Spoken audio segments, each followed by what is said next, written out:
j'ai vécu dans des milieux différents. J'ai commencé par une prépa agro à Amiens. Une prépa, c'est une bonne école, ça prépare à peu près à tout. Donc élève instit, contrôleur laitier et même analyste programmeur à Paris.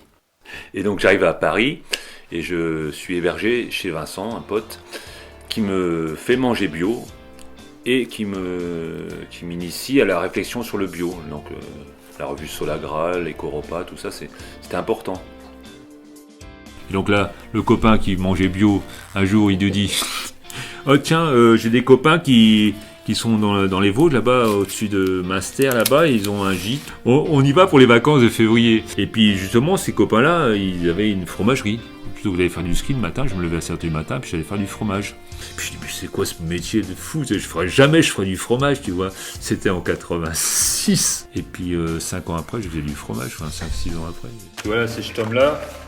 Là, lui, qui m'a donné l'occasion de démarrer du fromage, Georges Poutin, qui m'a dit, bah tiens, fais du fromage. Et puis après, comme il était conseiller régional, il dit, bah je peux même t'avoir des subventions si tu veux commencer un labo. Donc, paf, il a tout fait. Pour faire bref, je suis issu d'une famille où on nous a transmis des valeurs. Donc j'étais militant MRJC, donc c'est le mouvement rural de jeunesse chrétienne. Et je suis arrivé donc permanent du MRJC à Songeon en fin 91. En gros, c'est comment s'engager, être acteur du monde rural, en faire un milieu vivant où chacun ait sa place. Pour les paysans, c'est s'installer, plutôt en faisant de la valeur ajoutée sur sa ferme que de bouffer le voisin pour essayer de survivre. Donc la fin 91, je suis permanent à Songeon, je suis revenu après l'informatique, tout ça. Et lui, Georges, il a été mis en retraite par l'INRA, poussé dehors. Donc là, il était élu conseiller régional vert de Picardie en 92. Et il organise à Songeon justement des réunions de réflexion sur ce qu'on pouvait faire en milieu rural pour lutter contre le système agro-industriel et surtout contre les pesticides. Dans ce groupe-là, on a été le premier cercle pour créer la réflexion sur faire un mouvement qui s'appelle DRGF, Droit et Respect des Générations Futures. C'est devenu Génération Future maintenant. Et là, Georges lui parle de mon prochaine installation. Fais du fromage, qu'il me dit. Il faut relancer la production parce que par ici, il y avait du fromage et tout. L'objectif, c'était produire localement, à partir de recettes locales, pour nourrir les gens avec des produits sains, sans pesticides. C'était ça l'engagement de départ. Bon, la fromagerie, tu vois, j'ai commencé à 36 ans la première fromagerie.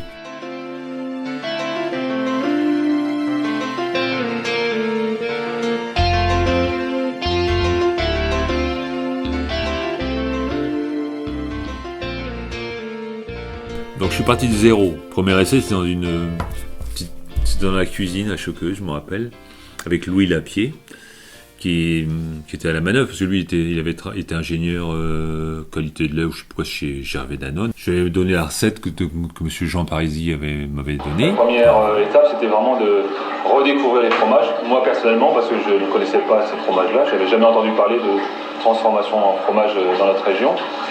Donc déjà, le pari donc, de les retrouver, aller faire une enquête auprès des personnes âgées du terroir.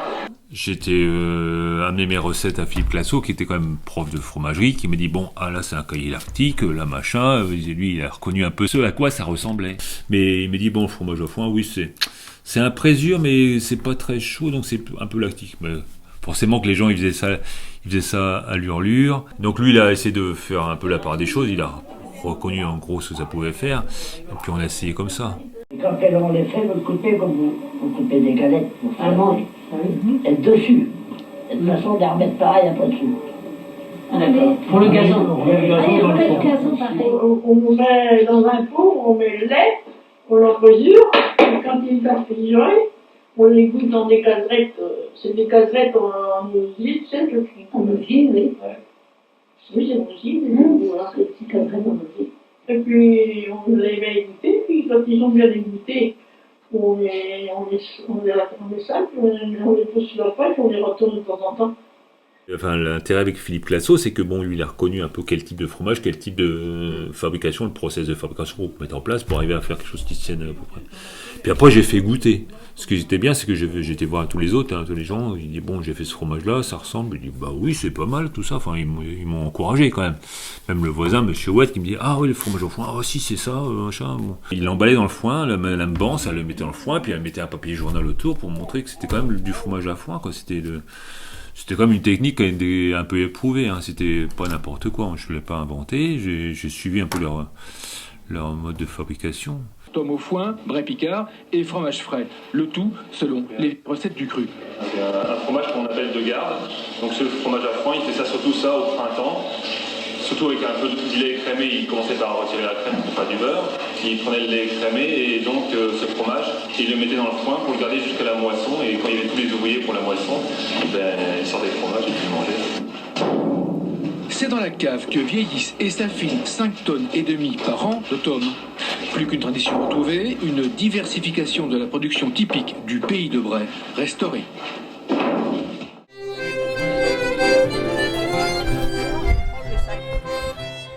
30 ans, ça ne se fait pas sans coup de pouce, rencontres, hasard et des décisions. Donc, après celle de s'installer pour faire du fromage à Choqueuse en 1993, en 2001, la décision c'était de partir de Choqueuse pour produire bio. Donc on arrive à Corbeauval, dans le pays de Bray, en 2001. Produire tout seul, c'est beau, mais c'est compliqué. Donc en 2009, je quitte Corbeauval et j'arrive à Héricourt où je suis accueilli par Anne-Claire et Simon. À Héricourt, c'est la mise en place du travail avec les paysans qui produisent le lait. À Héricourt, c'est l'arrivée d'Annabelle, tu vois, là, avec d'autres compétences, et on est deux sur le pont, ça change tout. Et en 2017, donc Simon stoppe les livraisons de lait, donc c'est urgent de partir d'Héricourt, de trouver notre solution.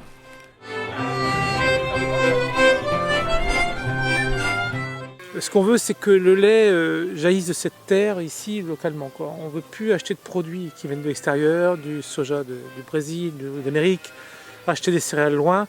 Non, on s'est dit, voilà, le lait doit jaillir de cette terre. De quelle manière? Mais on laisse faire ces pâtures-là qui ont l'âge de 200-300 ans. On laisse pousser ce qui vient naturellement. Donc il y a à peu près 25 espèces qui viennent de différents points là. Et après il y a les haies. Les haies, ça sert aussi de nourriture, donc ça fait encore plus d'espèces. On fauche l'herbe pour faire du foin, c'est du pâturage. Et tous les 4 ans environ, on laisse monter à graines une partie de la ferme. Et la propre herbe va réensemencer elle-même ces graines pour les futures générations d'herbes. Donc il n'y a plus de labour et plus d'entrée de semences extérieures. Chaque région a sa spécificité, chaque terroir. Et moi, Jean-Marie, je lui dis quand c'est du lait qui sort de cette terre, c'est que j'achète rien ailleurs, quoi. C'est que des molécules qui viennent issues de cette petite région-là. Donc on s'applique à faire du lait qui sort de la terre.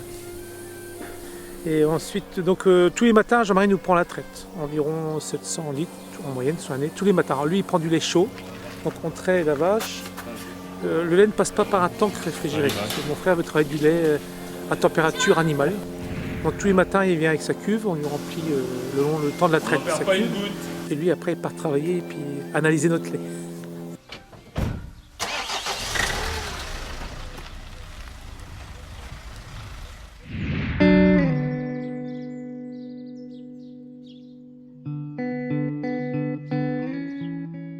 Parce qu'il faut dire que le projet, on a commencé je crois que j'ai un compte rendu du 17 novembre 2017, donc ça fait 3 ans qu'on est dessus. Donc c'est pour ça qu'Amaury a dit, tiens, à côté il y a un jeune, Clément Coussemont, qui vient de racheter la ferme d'Antoine et de Brigitte Laine.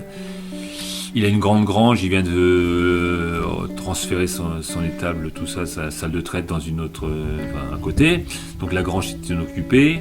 Du coup, c'est pour ça que je suis allé voir Clément. C'est comme ça qu'on a commencé à réfléchir comment transformer ce bâtiment en fromagerie. Il faut que l'équipe tienne debout pour que le projet il avance. Donc tout ça, ça demandait du temps. Pas mal d'énergie, mais c'est des bonnes énergies, puisqu'à la fin, on arrive quand même à construire le projet, quoi.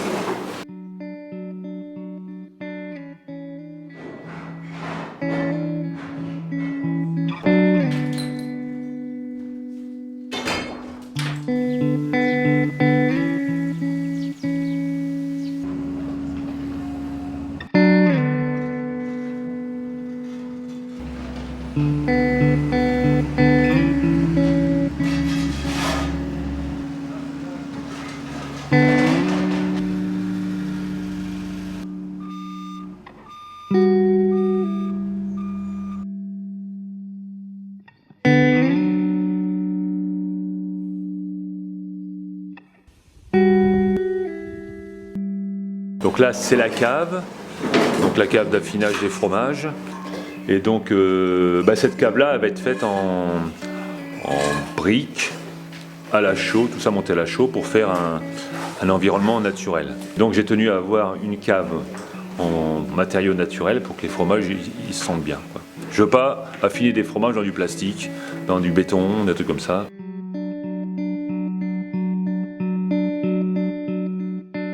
Et en même temps, on aura une cave voûtée.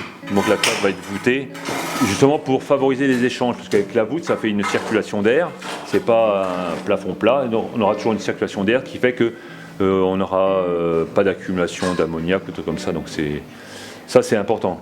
Financement participatif, c'était là-dessus pour dire bon là c'est vraiment notre cheval de bataille, bien affiner les fromages pour qu'à la fin on ait un produit qui soit correct, quoi.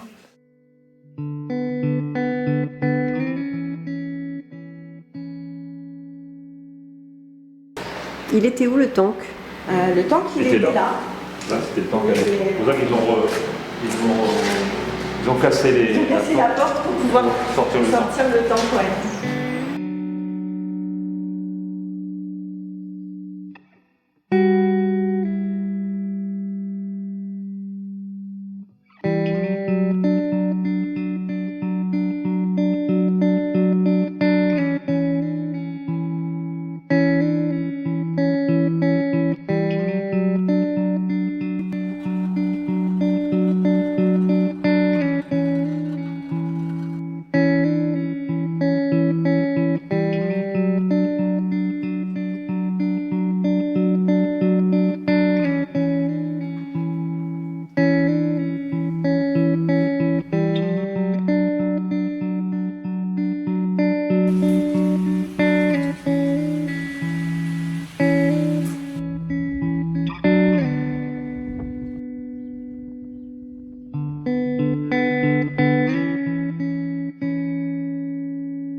moi, faire du lait, c'est à l'herbe, c'est avec des vaches qui pâturent. C'est avec ce lait-là que Jean-Marie fait ses fromages. C'est très bien et puis il y a des synergies entre tout le monde, ça crée de la vie et puis toucher directement des consommateurs. Et donc là, maintenant, il va se passer un genre de miracle, c'est qu'on va transformer un aliment liquide en solide. Donc il va se passer qu'il y a une enzyme, une petite protéine, qui va venir se coller entre le 105e et le 106e acide aminé de la caséine gamma, parce que dans le lait, il y a 3 caséines, alpha, bêta, gamma. On va faire marcher la présure, et donc là, l'intervention de l'homme, c'est choisir quelle dose de présure, quelle température, quelle durée, tout ça. Là, on a toutes les variations, ce qui fait qu'avec le même lait, tu peux faire du beurre, de la crème, du fromage blanc, du fromage frais, du fromage un peu lactique, du fromage présure, des fromages pas cuits, des fromages pas... tout, quoi. On a une relation vraiment très importante de la matière. Donc moi, quand je fabrique les tomes, je sens le grain du cahier. Donc nous, on utilise justement un lait vivant. Et donc ce lait vivant, ça, on le sent pendant toute la fabrication. Donc là, il faut remettre les choses à leur place. C'est que nous, on n'est pas producteurs. On utilise ce que fabriquent les vaches, ce que fabrique la nature. C'est comme les producteurs de lait, ils ne produisent rien, c'est la vache qui produit. Mais il y a encore un peu de boulot quand même. Donc pour faire du fromage, c'est acidité, déshydratation et salage et affinage. Donc il y a quatre étapes. Voilà, donc on respecte le rythme de la nature, ce qui fait qu'on n'a pas du tout le même produit à la fin. Donc transformer la matière première, mais aussi transformer toute la chaîne, donc de la production à la commercialisation, au rapport que les gens ont avec le patrimoine local.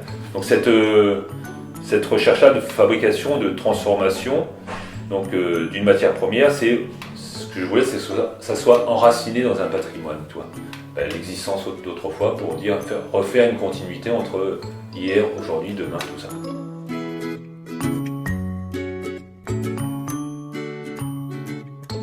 Parce que, mettons, une fabrication qu'on commence le lundi, elle arrive en cave le jeudi ou le vendredi. Là, les tomes au foin, on va pouvoir les laisser pendant un mois dans la cave, et puis après, elles vont dans le foin, et on passe un certain temps à les emballer, tout ça, on fait attention à avoir du bon foin.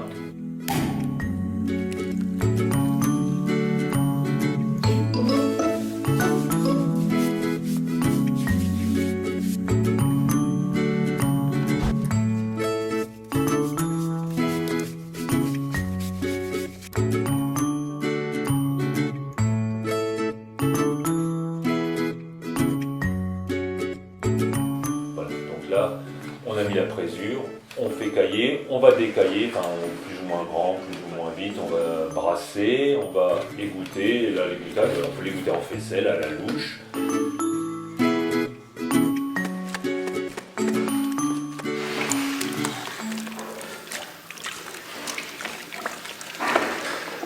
Donc là c'est la cohérence, faut être dans les pieds dans le pays de Bray, pour transformer du lait du pays de Bray avec un bâtiment qui est emblématique du pays de Bray. Tout ça, c'est pour que les gens comprennent que ça n'arrive pas par hasard.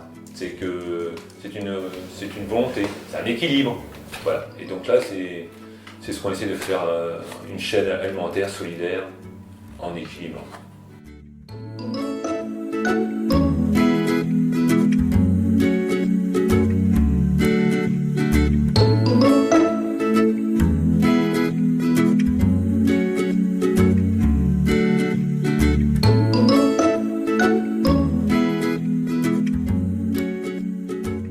On fait pratiquement que de la vente directe ou semi-directe. On n'a aucun grossiste ni grande surface.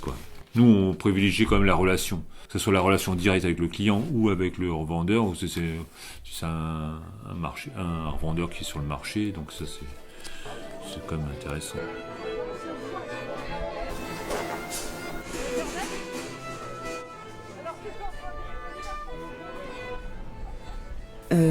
Quand j'étais citadine, je mangeais comme tout le monde et j'avais aucune idée de la provenance en fait de mon alimentation, de comment c'était fait, de tout ça.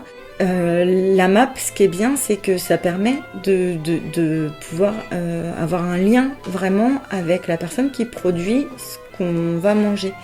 Et moi, avant d'être fromagère, j'étais amapienne. Donc j'étais en fait un amapien, c'est un consommateur. Et ce qui est marrant, c'est que à un moment, j'ai basculé de consommateur à producteur. Du coup, on a un lien vraiment spécifique avec ces gens-là qui sont plus que juste des gens qui viennent acheter du fromage. Ce qui est bien, c'est que du coup, au marché, on peut aussi discuter avec les gens de comment nous on travaille. Même on les invite à venir à la fromagerie pour voir comment on travaille.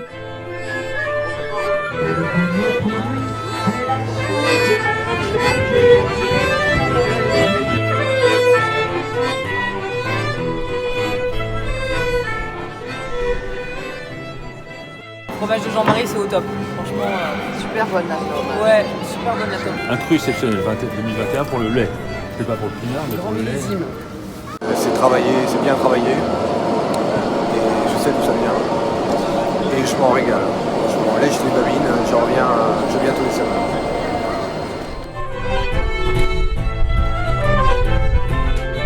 Alors Simon, c'est le retour au cœur du pays de Bray. On réhabilite une ancienne grange.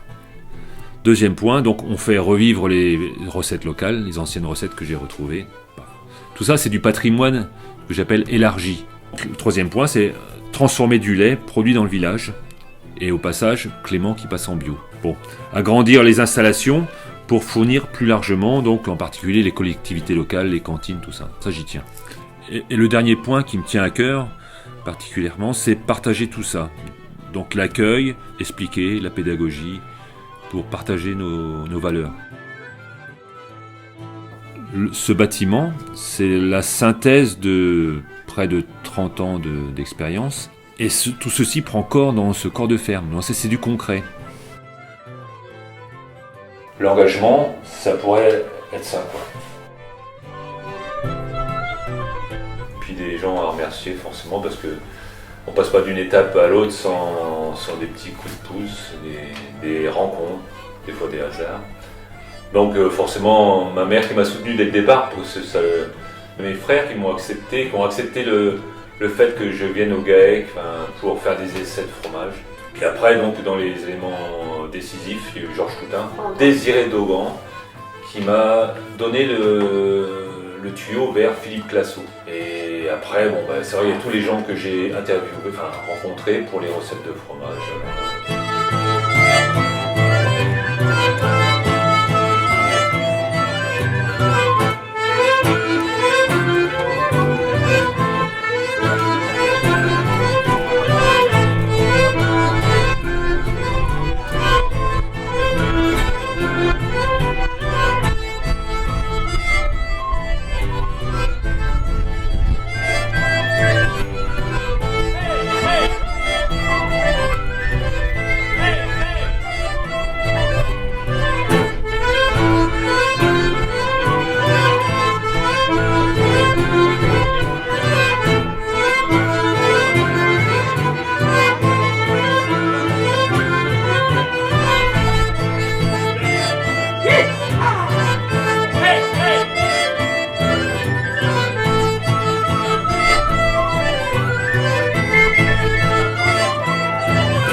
C'est bien?